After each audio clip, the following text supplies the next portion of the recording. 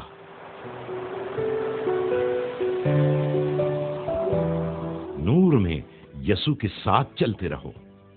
یسوع پر ایمان لانے سے پہلے ہم روحانی طور پر اندھیرے میں چلتے ہیں۔ جب ہم گناہ کرتے تھے تو کوئی ہمارا مددگار نہ تھا، لیکن خداوند یسوع کو قبول کرنے کے بعد ہم یسوع کے نور میں چلتے ہیں، اور روح القدس ہمیشہ ہمیں خدا کا راستہ دکھاتا ہے۔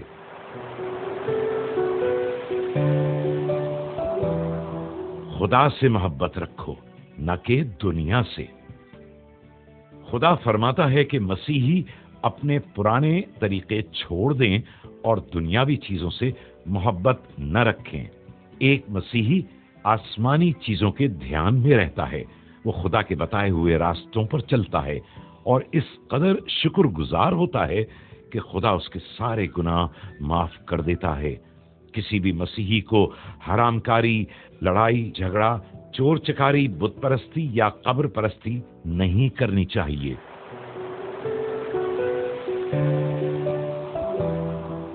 مسیحی خاندان آپس میں محبت کرتا ہے۔ مسیحی خاندان کو خدا کے کلام کے مطابق رہنا چاہیے۔ مسیحی شوہر اپنی بیوی سے محبت کرے۔ مسیحی بیوی اپنے شوہر کی عزت کرے۔ میاں بیوی ایک دوسرے کی مدد کریں، اپنے بچوں کی پرورش مل کر کریں، ان کو یسوع کے بارے میں بتائیں تاکہ وہ مسیحی زندگی کی گواہی دیں۔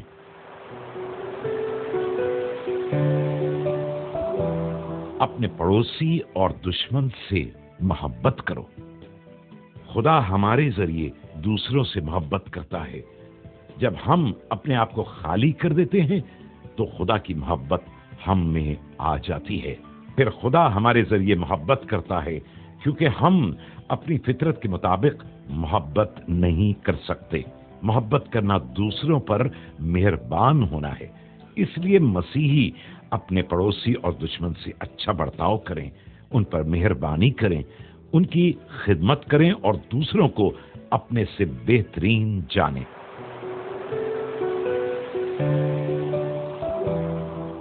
بت پرستی اور قبر پرستی ختم کرو۔ جادو ٹونے، تعویذ، بت پرستی اور قبر پرستی بے فائدہ ہیں۔ پیروں پر بھروسہ نہ کریں۔ خدا ان سب سے طاقتور ہے۔ سب چیزوں کو چھوڑ کر صرف ایک خدا پر اعتماد کریں، وہ سب کچھ کر سکتا ہے۔ یسوع نے کہا، تم دو مالکوں کی خدمت نہیں کر سکتے۔ بیماری، مصیبت اور تکلیف کے وقت ایمان کے ساتھ صرف خدا سے دعا مانگیں۔ سب کچھ خدا کے ہاتھ میں ہے۔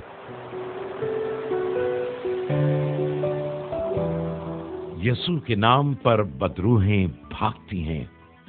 ایک شخص بدروحوں کے قبضے میں تھا۔ یسوع نے اس میں سے بدروحوں کو جھڑک کر نکال دیا۔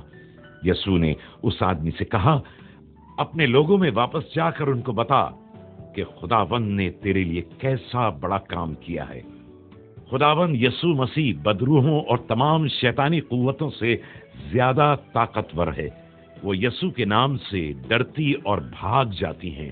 اس لیے اگر بدروحیں آپ کو پریشان کریں تو یسوع کے نام میں ان کو مار بھگائیں اور اس کا جلال ظاہر کریں، کیونکہ بدروحیں بھی اس کا حکم مانتی ہیں۔ خدا ہماری سب ضرورتیں پوری کرتا ہے۔ شیطان کا مقصد یہ ہے کہ انسان دنیاوی چیزوں میں الجھا رہے، مثلا زن، زر، زمین۔ خدا کے بجائے ان چیزوں کے بارے میں فکر مند ہونا اور ان پر سوچ بچار کرنا گویا خدا کو چھوڑ دینا ہے۔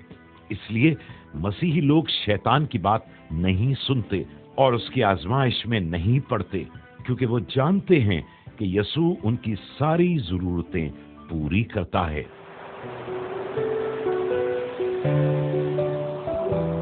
اگر ہم توبہ کریں تو خدا معاف کرتا ہے۔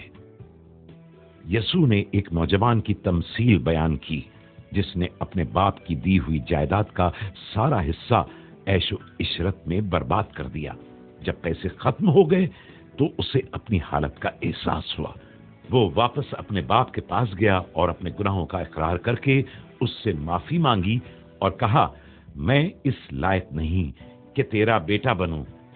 پھر باپ نے اس کو معاف کر دیا اور اپنے خاندان میں شامل کر لیا۔ اگر ہم گناہوں پر شرمندہ ہو کر یسوع کے سامنے اپنے گناہگار ہونے کا اقرار کریں تو وہ ہم کو معاف کر دیتا ہے۔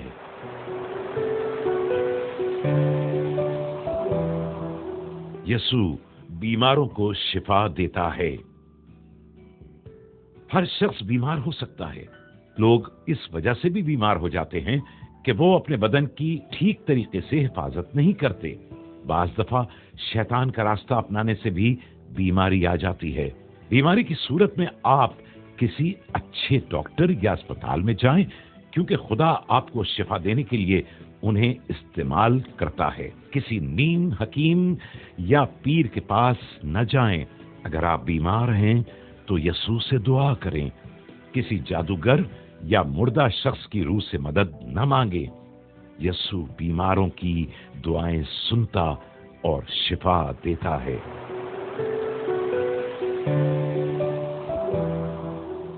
ایمان لانے والے خدا کے ساتھ رہیں گے۔ جس آدمی کا خداوند یسوع پر ایمان ہے، مرنے کے بعد اس کی روح آسمان پر جائے گی، کیونکہ خداوند یسوع نے اس کے گناہ پہلے ہی دھو ڈالے تھے۔ جو شخص یسوع پر ایمان نہیں رکھتا، موت کے بعد اس کی روح آگ کی سزا پائے گی، کیونکہ اس وقت تک وہ گناہ کی حالت میں تھا۔ مرنے کے بعد آپ کہاں جائیں گے؟ اگر یسوع نے آپ کو ایک نیا آدمی بنا دیا ہے اور آپ کے گناہ لے لیے ہیں تو آپ کو خوفزدہ ہونے کی کوئی ضرورت نہیں، کیونکہ ایمان لانے والے ڈرتے نہیں۔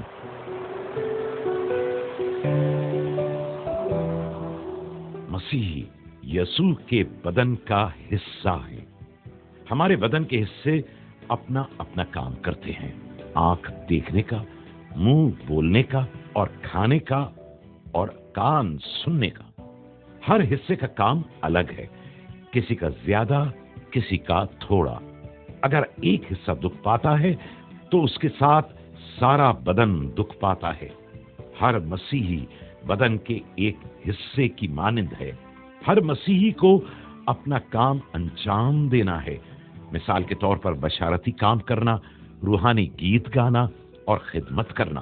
لیکن ہر مسیحی کو یسوع کے لیے کام کرنا ہے، یہاں تک کہ اس کے لیے جان بھی دے دینی ہے۔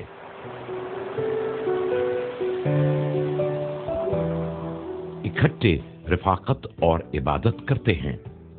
مسیحیوں کے لیے بہتر ہے کہ وہ ایک ساتھ عبادت کریں، دعا کریں، گیت گائیں اور خدا کے کلام میں سے سیکھیں۔ خدا کے کاموں کے لیے ہدیے دیں۔ کم از کم ہفتے میں ایک دن اکٹھے ہو کر عبادت کریں۔ روزانہ گھر میں دعا کریں۔ عشائے ربانی میں شریک ہو کر مسیحی رفاقت کا اظہار کریں۔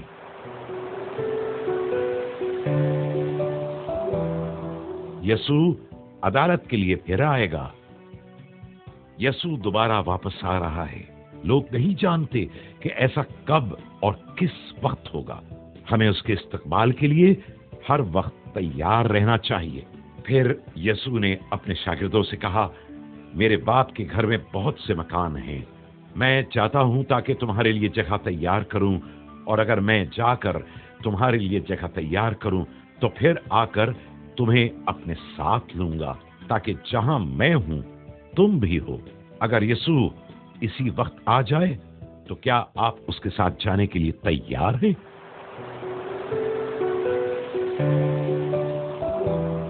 ہر مسیحی روحانی پھل پاتا ہے۔ ہم پھلدار درخت سے پھل کی امید کرتے ہیں۔ کتاب مقدس فرماتی ہے، جو ڈالی پھل نہیں لاتی وہ کاٹی اور جلا دی جائے گی۔ یسوع بھی ایک مسیحی سے اچھے پھل کی توقع کرتا ہے۔ روح القدس آپ کی زندگی میں خوشی، نیکی، مدد کرنے کی خواہش، ایمانداری اور پاکیزگی لانے کے لیے کام کرتا ہے۔ جو شخص یسوع پر ایمان رکھتا ہے، یقیناً وہ اچھا پھل لائے گا۔